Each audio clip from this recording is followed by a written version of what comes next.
you are trying to do is make a case for impeachment.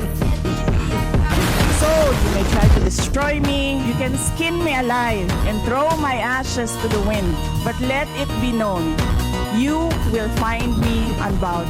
I will not allow myself to be subjected to an inquiry based on an empty, privileged speech, just so you can attack me and do indirectly what you failed to do directly during the budget hearings. Minister the oath of the invited guests and resource persons.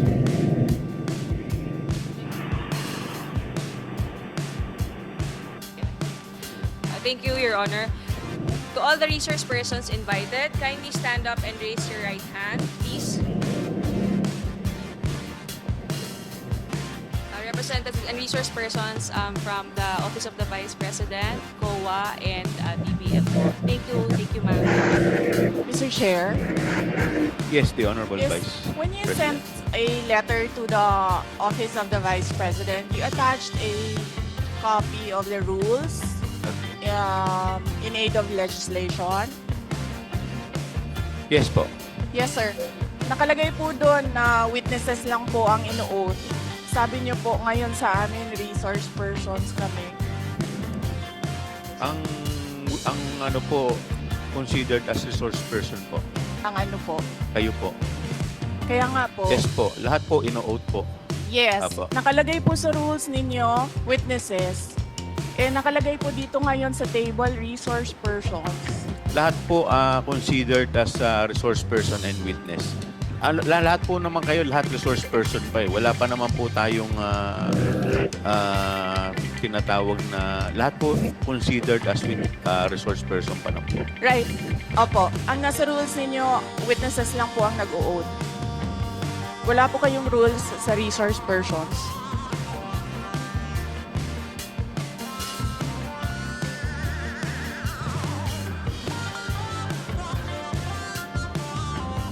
Ma'am, ano lang po yun eh. Yung term lang po yun eh. Pero considered as resource person din po kayo eh. Yes, sir. Opo. Resource persons nga po Kayo, nakalagay witness dito. din po at saka resource person po. Hindi niyo po sinabi na witness ako. Sinabi niyo po dito ngayon, resource persons. Ang nakalagay po sa rules ninyo, witness. Comsec, ano po yung pinadala po ninyo? Yun pong rules in aid of legislation.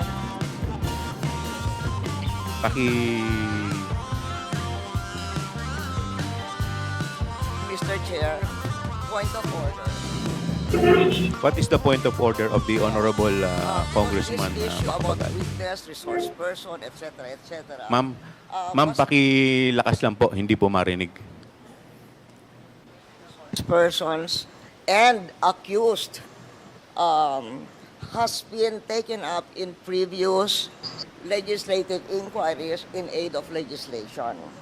I want to quote a December 8, 2008 hearing in the Senate, where Senator Miriam Defensor Santiago had an opinion on a similar situation, but she quoted a Supreme Court ruling. So,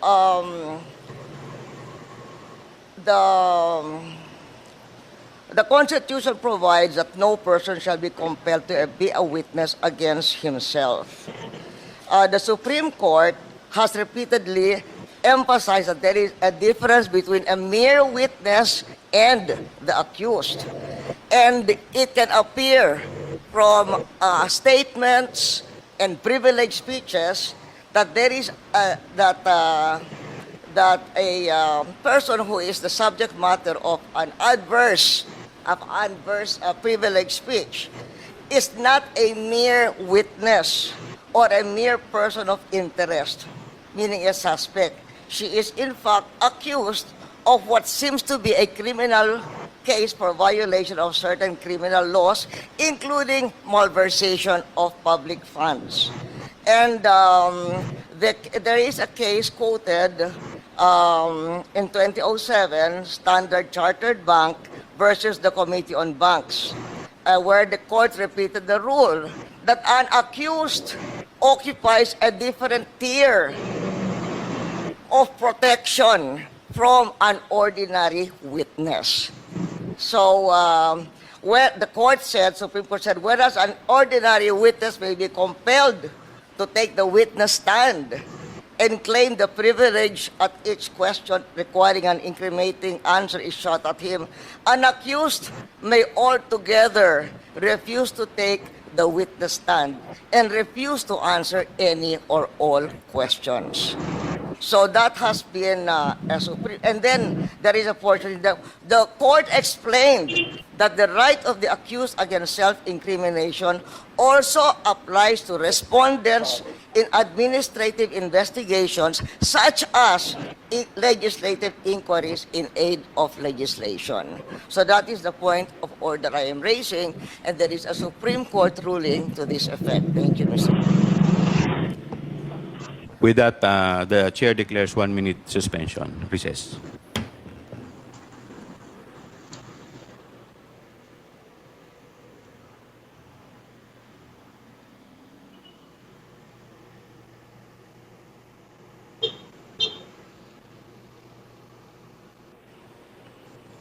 Hearing resumes.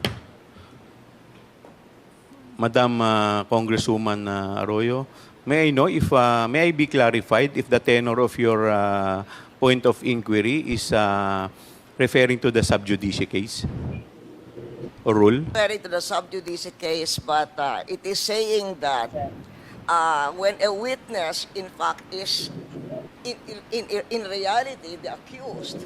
Ma'am, pakilakas po ng konti. Medyo hindi ko po...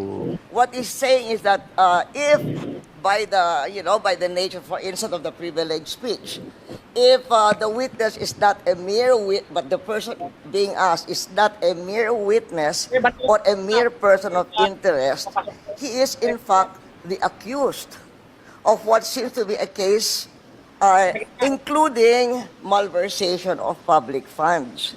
And the court repeated the rule that an accused occupies a different tier of protection from an ordinary witness. So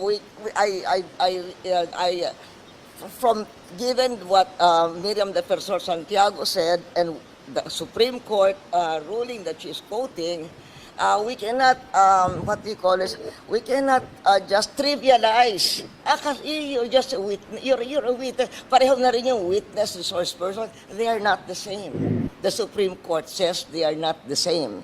And somebody who appears to be the accused has a different tier of protection from a witness. And in fact, can refuse to take the witness stand. Congressman Flores, you're recognized. Mr. Chair, this is an inquiry in aid of legislation, and no one is technically accused of any wrongdoing here, Mr. Chair. Mr. Chair, look at the speech. Ma'am, Look at the please, speech, Mr. Chair, ma'am, the privilege. please wait to be Mr. recognized Chair, first. may I request a Wait, 1 I will, minute I will- recess? 1 minute. 1 minute Thank recess you. declared by the chair.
Mr. Chair, yes.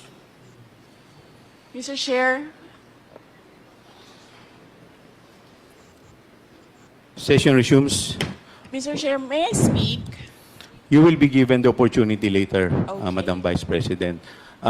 In any event, the point of the Honorable Arroyo is well taken, but we will proceed to the oath taking. If the Vice President refuse to take her oath, we will respect that.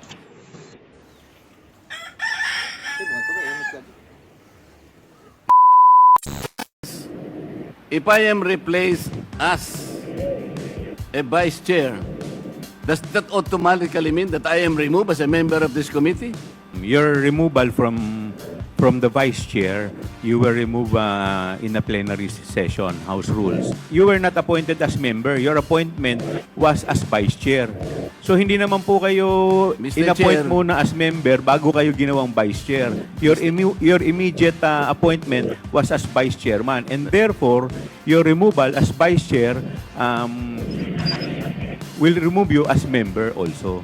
Mr. Chair, sasamantalahin ko na po ang presence po ng mga kinatawan ng Commission on Audit. Gusto ko po sanang itanong mula sa kanila, ano-ano pong mga opisina ng ating pamahalaan o ahensya ang pinagkakalooban po ng intelligence and confidential funds?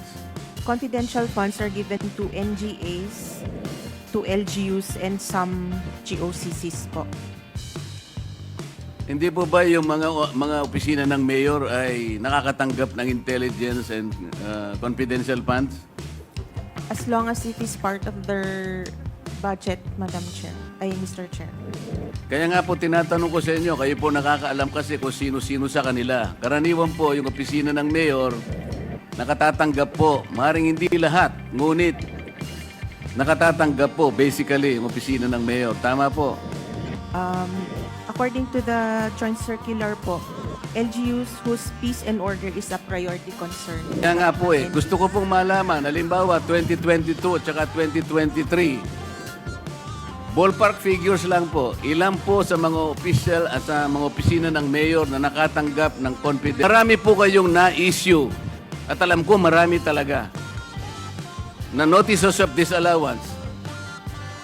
Pupuntahin natin dito lahat, hindi lang ang Office of the Vice President at dapat umupo dito. Lahat na po ng inisyuhan nyo ng notices of disallowance must sit here para makagawa po kami ng mas maganda, mas balanse na batas. Kung pag-uusapan po ay ang paggamit nitong intelligence funds. Do you